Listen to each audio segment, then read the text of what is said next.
भवन निर्माण की जो रात कार्यालय बने इनकी चिंता करती रहती है।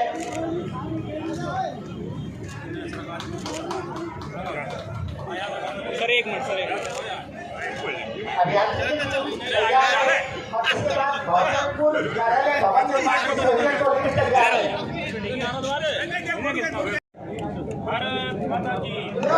भारत माता की भारत माता की भारतीय जनता पार्टी जिंदाबाद, भारतीय जनता पार्टी जिंदाबाद।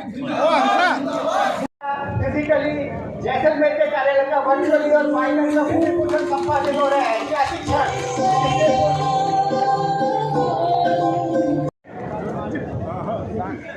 मैं निवेदन करूंगा आएगा नीचे उतरिए मतलब चाहिए नहीं हूँ आ रहे वहीं सांसद जी ने थोड़ा बेहतर अब कहा है कुछ राजस्थान के लिए कर रहे हैं। तो ये प्रदेश जो भ्रष्टाचार में आगे, ये प्रदेश जो रेप में नंबर 1 पर खड़ा, महिला उत्पीड़न हो रही, जहां भ्रष्टाचार आकंठ डूबा हुआ प्रदेश है, आने वाले समय में यहां नीचे भी कमल खिलना चाहिए और भारतीय जनता पार्टी को आगे बताइए, करेंगे ना? करेंगे ना? करेंगे करेंगे। आप सबका बहुत बहुत धन्यवाद। जय भारत, जय राजस्थान। करिए, इन्हीं के बदौलत आज यह भवन खड़ा हुआ है।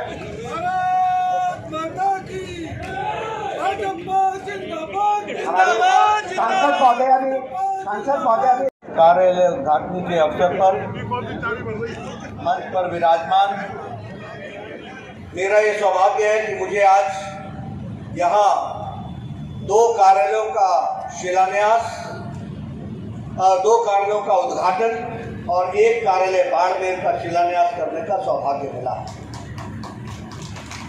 इसके साथ साथ आज 15 कार्यालय भारतीय जनता पार्टी के राजस्थान में समर्पित हो चुके हैं और 5 कार्यालय अगले 6 महीने से साल भर के अंदर बन करके वो भी समर्पित होगी।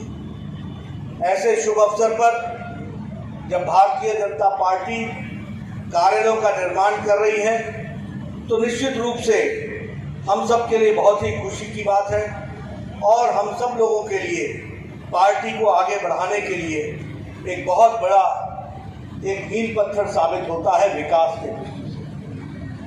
मित्रों, ये कार्यालय का निर्माण की बात ये ऐसे ही एकाएक नहीं हुई।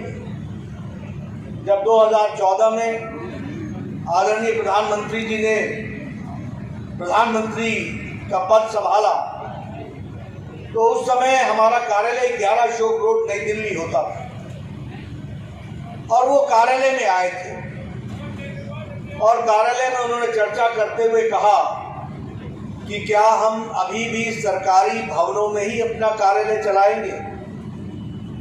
हमें सोचना चाहिए कि हमारा अपना कार्यालय होगा।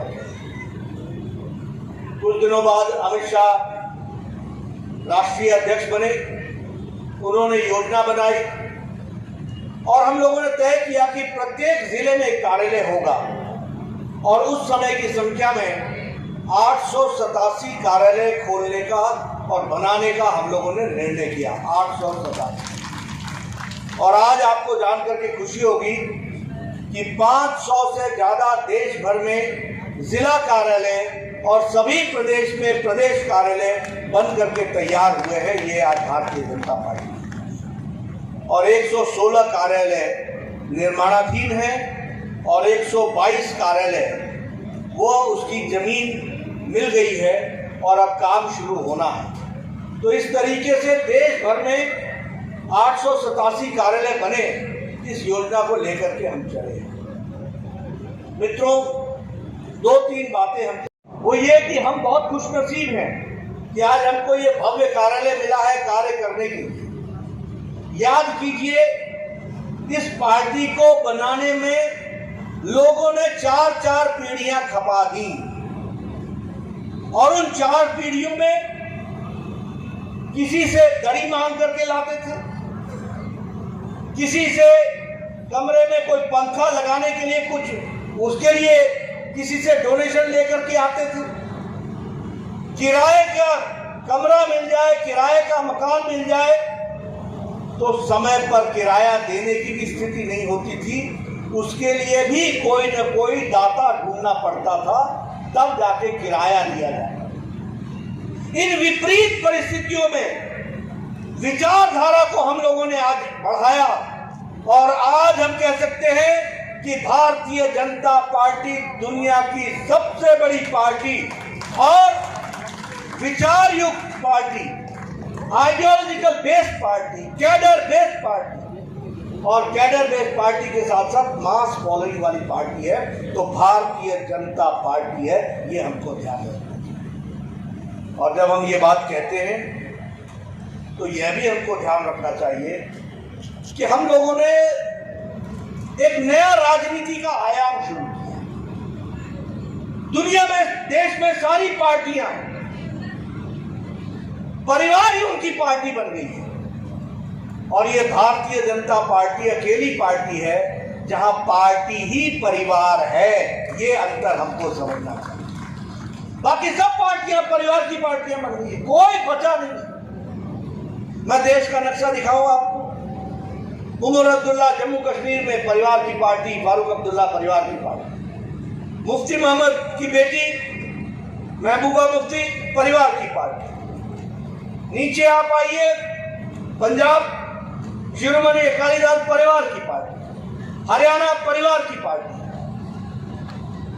24 करोड़ का प्रदेश है उत्तर प्रदेश, किससे लड़ रहे हैं? समाजवादी पार्टी से, परिवार की पार्टी। बिहार में हमारी लड़ाई किससे? आरजेडी से। कौन है? लालू यादव, नीता यादव, तेजस्वी यादव, फलाना यादव, ये परिवार की पार्टी। बंगाल में हम किससे लड़ रहे हैं? टीएमसी, ममता और उसका भतीजा अभिषेक, परिवार की पार्टी। बीजू जनता दल नवीन पटनायक की पार्टी। वाईएसआर कांग्रेस आंध्र प्रदेश परिवार की पार्टी। चंद्रशेखर राव परिवार की पार्टी। तमिलनाडु में डीएमके स्टालिन परिवार की पार्टी।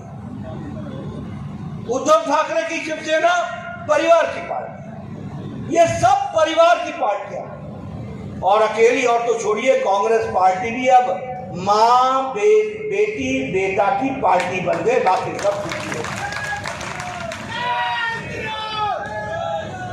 ये अकेली भारतीय जनता पार्टी है जिसमें प्रधानमंत्री मोदी जी ने वंशवाद को चैलेंज करके रिपोर्ट कार्ड की राजनीति को खड़ा किया और जनता के लिए काम करने के लिए वोट बैंक की पॉलिटिक्स को समाप्त करके विकासवाद की पॉलिटिक्स को आगे बढ़ाया है। ये आदरणीय प्रधानमंत्री जी के नेतृत्व में। इसलिए मित्रों, हम बड़े भाग्यशाली हैं कि हम ऐसी पार्टी को बिलोंग करते हैं जहां परिवार, पार्टी ही परिवार है और सबको साथ लेकर के चलते हैं। मित्रों, मैं यहां एक बात और भी आपको बताना चाहता हूं कि ये जो कार्यालय है इसको हम ऑफिस नहीं कहते हैं, इसको हम कार्यालय बोलते हैं। क्यों कार्यालय बोलते हैं? ऑफिस 10 बजे खुलता है, 5 बजे बंद हो जाता है और कार्यालय 24 घंटा 24 आवर्स 7 डेज 365 डेज 24 घंटा 7 दिन 365 दिन ये खुला ही रहता है। इसके दरवाजे कभी बंद नहीं होते हैं। ये कार्यालय और ये संस्कार केंद्र है, ये संस्कारों का केंद्र है। यहां हमको संस्कार मिलते हैं पार्टी को आगे कैसे बढ़ाया जाए। और मैं जोशी जी से निवेदन करूंगा कि जो जरूर बनाइए, पढ़ने का सेक्शन जरूर बनाइए और डिजिटल लाइब्रेरी को मजबूत कीजिए और भरतपुर का पूरा इतिहास अच्छी तरीके से उस लाइब्रेरी में रखा हो और कोई पार्टी का कार्यकर्ता भरतपुर के इतिहास से अनभिज्ञ नहीं होना चाहिए, उसको उसकी जानकारी होनी चाहिए। अच्छा रिसर्च सेंटर खोलिए, रिसर्च कीजिए। ये कार्यकर्ताओं को संस्कार लगने चाहिए। हम सत्ता में गद्दी पर बैठने के लिए नहीं आए हैं, गद्दी पर बैठने के लिए नहीं, लोगों की सेवा करने के लिए आए हैं और तस्वीर और तकदीर बदलने के लिए आए हैं। इसलिए एक समय था हम ये व्यवस्था नहीं कर सकते। आज आपके पास कॉन्फ्रेंस रूम है, आज पदाधिकारियों के लिए कमरा है, आज जिला अध्यक्ष के लिए एक अलग कमरा है, हॉल अलग से है जिसमें आप बैठक कर सकते हैं और 100-50 लोगों के साथ वार्तालाप कर सकते हैं। इसका सदुपयोग करते हुए संस्कार केंद्र के माध्यम से लोगों को अच्छे संस्कार दिए जाएं और कार्यालय उसमें उपयोग में आए, ये मेरी इच्छा है और इसको आप जरूर पूरा कीजिए ताकि कार्यकर्ताओं में संस्कार आ सके। दूसरी बात, अगर मैं बात करूं तो हमको यह भी ध्यान रखना चाहिए कि आज आदरणीय प्रधानमंत्री मोदी जी के नेतृत्व में आज किस तरीके से परिवर्तन आया है। देखिए, 2014 के पहले भारत एक भ्रष्टाचारी राज्य के रूप में देखा जाता था दुनिया में। करप्ट स्टेट, करप्ट नेशन, घोटाले पे घोटाला, 2G, 3G, 4G, घोटाले पे घोटाला, लैंड स्कैम, पनडुब्बी स्कैम, पानी के अंदर नहीं छोड़ा, गगन में नहीं छोड़ा, धरती पर नहीं छोड़ा, कोयला स्कैम, अलकतरा स्कैम, एक पर एक घोटाले। प्रधानमंत्री मोदी जी के आने के बाद दुनिया में भारत का डंका बजा और दुनिया में भारत की खाती बनी, इस बात को भी हमको ध्यान रखना है।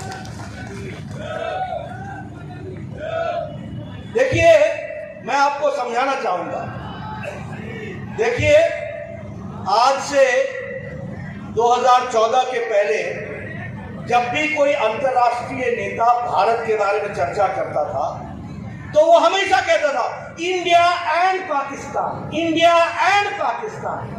मतलब हमको दोनों को साथ रख करके ये लड़ने वाले दो देश हैं, ये इंडिया एंड पाकिस्तान, इस तरीके से हमारे को अंतर्राष्ट्रीय भाषा में हमारे बारे में संबोधन होता है।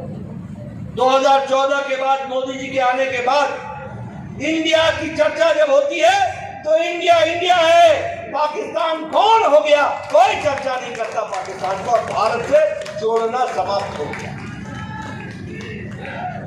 2014 से पहले जब कोई भारत का प्रधानमंत्री अमेरिका जाता था तो क्या चर्चा करता था? Terrorism, cross border terrorism, Pakistan, हमारा झगड़ा, यही होती थी चर्चा। आज प्रधानमंत्री अमेरिका गए थे, अमेरिका और भारत के रिश्ते ने नई ऊंचाइयां ली हैं और आज हमारे समझौते होते हैं तो स्पेस पर समझौता होता है, हमारा समझौता होता है तो क्रायोजेनिक इंजन पर समझौता होता है, हमारा समझौता होता है तो यहाँ FDI आए, फॉरेन डायरेक्ट इन्वेस्टमेंट आए, इस पर हमारा समझौता होता है, और हमको टेक्निकल सपोर्ट भी एक दूसरे को देने का समझौता होता है। कोई टेररिज्म की बात हम नहीं करते, क्योंकि मोदी जी के नेतृत्व में देश को सुरक्षित रख करके चलाने की हमने सामर्थ्य पैदा कर ली है और हम भारत आगे बढ़ रहे हैं, इसको हमको समझना है। कोई हमको बॉस के नाम से, Modi ji you are the boss, Modi ji you are the hero, Modi ji आप परिवर्तन के वाहक हो। आज ये सूचक पापुआ न्यू गिनी का प्रधानमंत्री पांव छू करके मोदी जी का अभिवादन करते हैं। न्यूजीलैंड का प्रधानमंत्री वहां से न्यूजीलैंड से फ्लाई करके सिडनी ऑस्ट्रेलिया आता है सिर्फ प्रधानमंत्री से मिलने के लिए। The order of the Nile Egypt, मिस्र, उस मिस्र के हमारा सबसे बड़ा सम्मान प्रधानमंत्री को मिलता है। दुनिया के पहले प्रधानमंत्री हैं, भारत के पहले प्रधानमंत्री हैं जिनको इतने ज्यादा देशों ने सबसे सर्वोच्च सम्मान से नवाजा है, तो वो भारत के प्रधानमंत्री। इसलिए दुनिया में हमारा डंका बजा है, लेकिन इसके साथ साथ भारत भी आत्मनिर्भर हुआ है, भारत भी मजबूत हुआ है। गांव, गरीब, वंचित, पीड़ित, शोषित, दलित, महिला, युवा, इन सबको ताकत किसने दी है? तो हमारे केंद्र के मोदी जी की नीतियों ने ताकत दी। ये प्रधानमंत्री गरीब कल्याण अन्न योजना, ये अन्न योजना 80 करोड़ की जनता को भोजन के 2 वक्त की व्यवस्था करना, 5 किलो गेहूं या 5 किलो चावल या 1 किलो दाल देना, इसने भारत की गरीबी को 22% से घटा करके 10% से भी कम पर लाके खड़ी कर, और अति गरीबी 1% से भी कम हो गई है। और हम नहीं बोल रहे, ये इंटरनेशनल मॉनिटरी फंड बोल रहा है। मॉर्गन स्टैनली की रिपोर्ट बताती है कि भारत ही आर्थिक दृष्टि से एक उज्जवल बिंदु दिखता है जहां से उजाला होगा, और यही ब्राइट स्पॉट के रूप में देखा जा रहा है और सबसे मजबूत इकोनॉमी के रूप में भारत को देखा जा रहा है। आवास योजना, प्रधानमंत्री आवास योजना, प्रधानमंत्री किसान सम्मान निधि, प्रधानमंत्री जल जीवन मिशन। मैं जल जीवन मिशन में आगे भी बताऊंगा।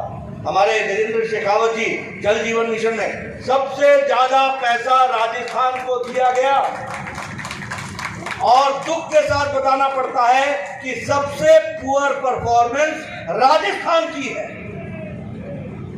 सबसे ज्यादा पैसा दिया गया जल जीवन मिशन और सबसे पुअर परफॉर्मेंस ये 29वें नंबर पर खड़ी है गजेंद्र, 29 नंबर में, 32 में से 29वां, 32 प्रदेशों में 29वां नंबर है, नीचे से 29वां नंबर। ये स्थिति आ गई। इसलिए मित्रों, और मैं चाहूंगा आप सब लोग इन आंकड़ों को ध्यान में रखो, याद रखो, लोगों को बताओ। और इसीलिए मैं एक बात आपको जहां बधाई देता हूं, जैसलमेर के दृष्टि से वहां नया कार्यालय बना है, जब वहां जाऊंगा तो उस कार्यालय को अवलोकन करूंगा। अगली बार तक आऊंगा तो बाड़मेर में भी कार्यालय बन जाएगा। वहां के सभी कार्यकर्ताओं को मेरी शुभकामनाएं और बधाई। लेकिन मैं एक बात आपसे